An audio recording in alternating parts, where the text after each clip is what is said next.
There have been some significant changes in the healthcare landscape, especially in my home state of Tennessee, but I know across the country that nurse practitioners have a variety of prescriptive privileges available with regard to treating pain. And some of those have to do with the amount of medication prescribed, some of that has to do with the types of medication prescribed.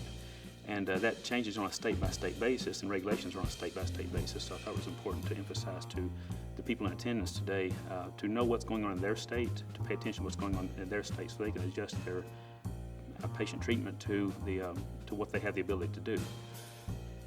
There are changes that take place with regard to the amount of medications prescribed.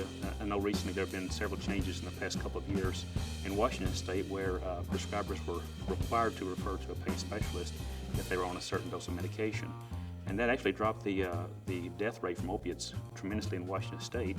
My state of Tennessee has adopted similar guidelines, and that's hopefully going to help clean up some inappropriate prescribing that's been going on. But our goal is to find patients who have pain issues, treat them compassionately, treat them effectively, minimize the burden to the patient, minimize the burden to the family, maintain functional independence, and help prevent damage to the community at large.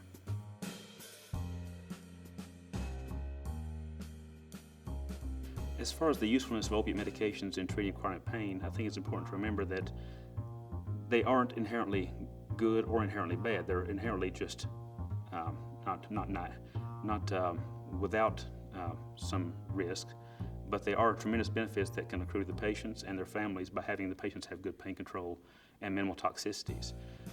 Risk management is the key. All the opiate medications have utility, but they all have risks, and as long as the risk-benefit ratio is in the balance of toward the benefit side, that may be a reasonable treatment for that individual patient. We try to treat all patients as an N of 1.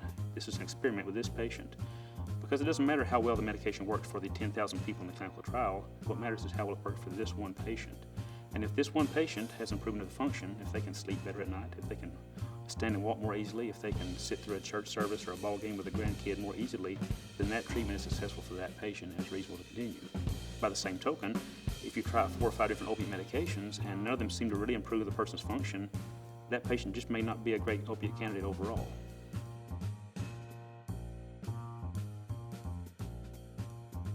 A nurse practitioner may encounter a number of complexities in treating a pain patient, everything from the overall magnitude of the dose that they're taking. Let's say in terms of morphine equivalent, someone's taking 200 or 300 milligrams of morphine equivalent. That may be, in that person's state, more than they can actually prescribe. And so they have to have a frank discussion with the patient about whether they're going to go somewhere else or if they're going to work with the nurse practitioner to help lower the dose. There are complexities regarding side effect management. Some patients do great on one medication and terrible on another medication in terms of side effects, but because of insurance changes they may be going through, let's say they switch from a private insurer to a Medicare or Medicaid insurer, they may have to change medications. They just can't afford what they used to be on, and that's a complexity. There are the complexities related to the person's social milieu, the people that they hang out with. It's one thing to prescribe something for someone who's in their 80s, who has no history of substance abuse, who has no desire to get high or get low with the medication. But if that person has a son or daughter or a grandson or granddaughter living in the home with them who has a substance abuse history, that's a complication that has to be taken into account. That's a complexity that has to be accounted for in your prescribing and documentation.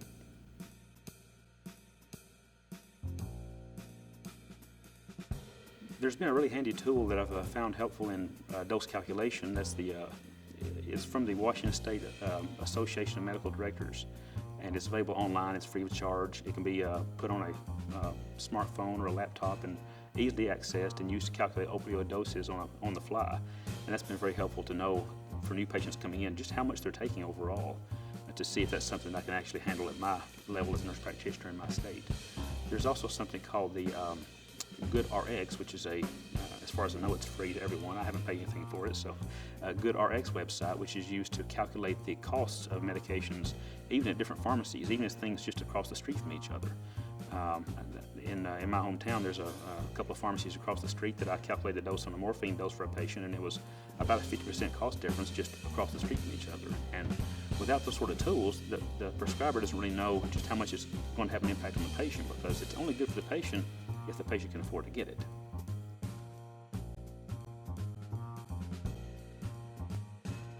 I think in terms of keeping costs in mind when you're treating patients with chronic pain issues, it's important to remember that in most cases, the patient isn't spending all their own money, and you may not know how much something costs in and of itself, But you know that when you order that treatment or that study for that patient or that medication for that patient, it's going to come out of somebody's pocket.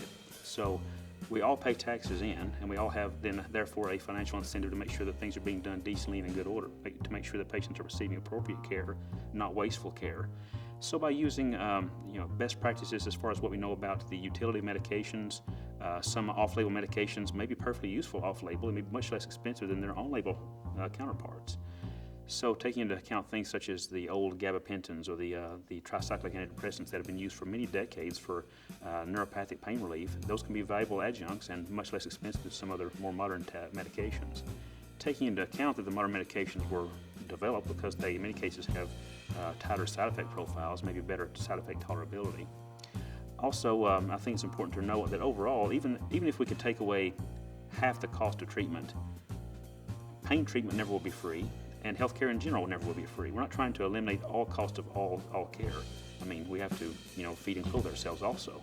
But it's important to know that as a society, there are huge burdens that come to society by undertreated pain, especially when it comes to loss of functional independence. If you have someone who is in their 60s or 70s who has a limited mobility and is looking toward not being able to take care of themselves anymore, they have to have in-home help or move into a nursing home situation. Those are extraordinarily expensive treatment options. A nursing home is somewhere in the order of $90,000 a year.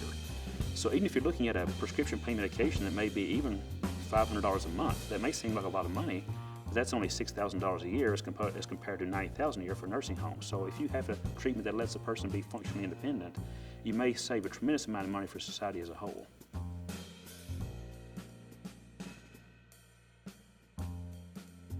As far as providers in all settings, especially those in interventional pain practices, I think it's helpful to think of nurse practitioners as we're not the competition. We can be helpful adjuncts to be able to identify who's a good candidate for what procedure. In many ways, I think of myself in my own practice as sort of like I'm sort of like Tiger Woods' caddy. I'm not the expert golfer, but I can know the lay of the land. I can see what's going on. I can see what might be the benefit for this intervention for this patient, and get that person to the right interventionalist, whether it's the doctor I work with, or whether it's a physical therapy expert, whether it's a counseling expert, the type of treatment that person needs for that point in their life, which is a dynamic process. It's always changing. And if we get into the habit of treating patients as sort of a cookie cutter and just punching out the same technique for every patient, we're going to miss the care that's needed for each individual one, because patients are very complex. Their individual pain syndrome is complex, their experience with that pain is complex, their response to treatments is complex, and we have to individualize care. And I would encourage physicians who work in pain management to work very closely with nurse practitioners and physician assistants to be able to reach out to more people, because there just simply aren't enough pain specialists in the country. They're not enough to go around. And we have to be able to reach out to educate nurse practitioners and physician assistants to be able to more effectively evaluate and treat pain wherever they are.